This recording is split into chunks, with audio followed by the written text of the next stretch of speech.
I think the mom exploits her daughter. I don't know everything about it. I don't know that she has.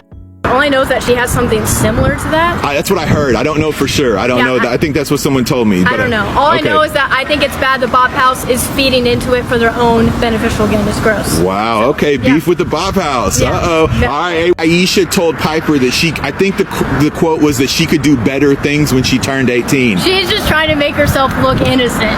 Really? She's not innocent. She knows what she's doing. Are you a fan of Piper? Do you watch? I don't know. I never watched Piper growing up. I don't know her personally. I don't have a problem with her. Okay. But I do think it's bad that they're collabing with Piper. They know what their intentions are with her. Even though Piper turns 18 in like a couple months. She's not 18 He's now. not. Okay, you're right. You're right. She's not 18 now. You're right. So that's where it's. Okay. What do you think about the Bop House? Like Sophie and Aisha and all them? I don't know them personally, but I think it's disgusting that they collab with Piper, and we all know Piper's 17.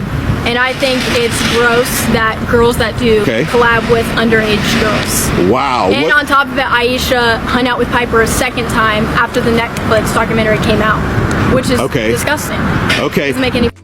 The issue with this child, Piper Rockelle, being in the Bop House is that this was her mom's way of soft launching her into the industry as they build up to her 18th birthday, and that is disgusting. This was clearly a planned collaboration that had to be scheduled and cleared with both of their teams. We know that Tiffany, Piper's mom, runs her team, and there's absolutely no coincidence that Piper's mom scheduled this collaboration with Sophie Rain, because Sophie Rain is known for making $50 million in her first year as an S worker because of how young she looks. That's strategic. That's planned. This is them building up to this poor child's 18th birthday. She's already on a site called Brand Army, and as we learned in the documentary called Bad Influence on Netflix, Piper's already on this website, and her mother will encourage her to go Brand Army mode, which means to I don't know how else to say that. She has been looking for other avenues, and when I say she, Tiffany, has been looking for other avenues to monetize her child. I'm also aware that Piper is on another website called Brand Army,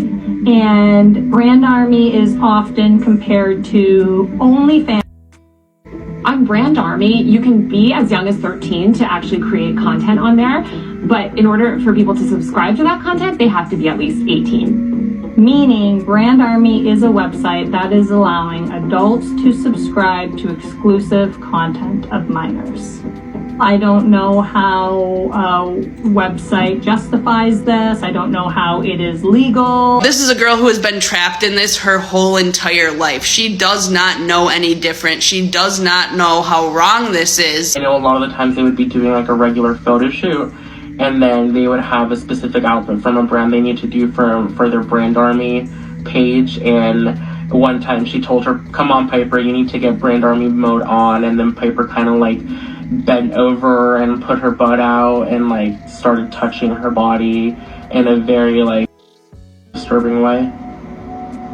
Her mother kept her from getting any kind of education. As far as we know, the documentary makes it sound like she most likely can't read, write, or do math, but she's very well versed in how to entertain adults on YouTube. As a child, they continue to act provocatively because they know that the provocative actions will draw in more likes, more comments, and more monetization. And now her mother, even after being exposed, sued, and looked into by the FBI, is still going in this direction and orchestrating these kind of collaborations as they tease that she's about to turn 18. And they are up to the same old tricks on her account as they were when she was 11 years old. And by that, I mean, if you go to Piper's page now, after watching the documentary, you can see that her mom is up to her same old games. Piper is flaunting this new social media boyfriend all over the place. They are constantly streaming, they are constantly posting and pushing out as much content as they can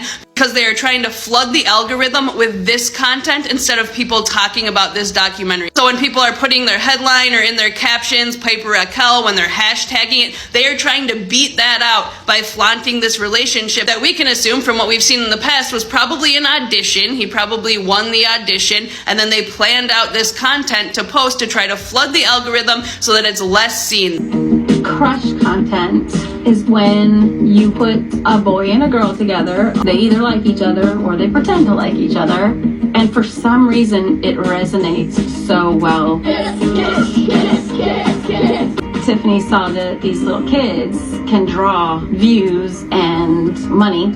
So Tiffany pulled Gavin in to be Piper's ship. And that was Gavin. Piper and Gavin, they had broken up, and all of a sudden she needed a new crush. And so Tiffany did a casting, and all these boys submitted photos. Her having a boyfriend was really important for the views on YouTube.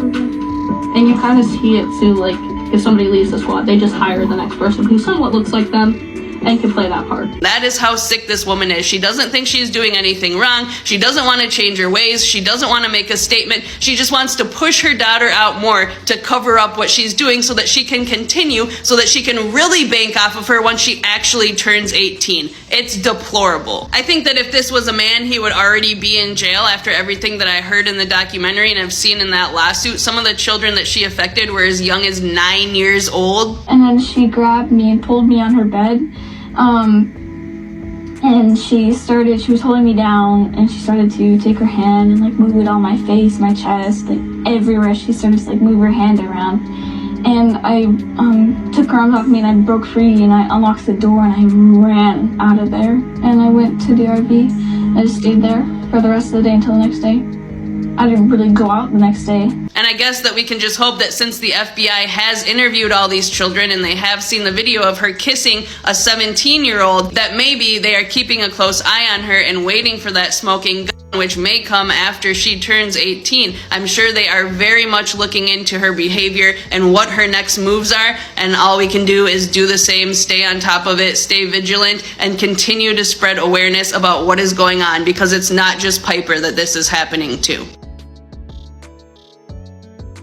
We posted a TikTok and everyone's like, Piper, have we learned nothing? Yada yada. Like, y'all are just not that. But tomorrow we're gonna go live. Yes, Where are we gonna go live at? I want ideas because I want to experience some LA things that I've never got to experience before. Hoping she can show me around. So we're gonna go live on Twitch. As you guys know, we be streaming a lot on Twitch, and it's cool. Like, it will be really fun, and we're gonna kind of just like talk about like the whole situation, because a lot of stuff happened after, you know, I left. I didn't go to Bop House after I met Sophie and everybody. You know, a lot of stuff happened. A lot of people like. Oh, are all seeing my eyes red. Guys, I really don't know. I was in the car most of the day. But like, I don't know. Don't look at it, okay? But that's why we're gonna go live tomorrow, so that we can like talk about the whole situation and just like let you guys know, like, I hate saying the truth, but like, just talk about like the realer side of things. Because a lot of stuff happened. Like, how are we friends? So like, I think I've explained the story a few times before, but I was a fan of Sophie, obviously, because she's like so beautiful and amazing, and I DM'd her something. Like, I think I was just like, oh, I'm such a big fan, and she DM'd me like, I think like before she really got popular, like really, really popular, and then she gave me her number, and I texted her, and I got no text back for a while. But then, well, when was it? A few months later, she gave me a text, and I was like, oh my god, like, she's like, do you want to come to Miami? I'm like, do I want to come to Miami? Duh, yeah. So that kind of happened, and then when we first went to Sophie's house, Aisha wasn't there for the whole entire day, like, because you had to go to a wedding or something like that. So, but like, Aisha was like one of my favorite ones. I was like, when I left, I was talking about how amazing and sweet you were. You were like so respectful and sweet and amazing. So yeah, no, genuinely, I just love Piper's energy so much.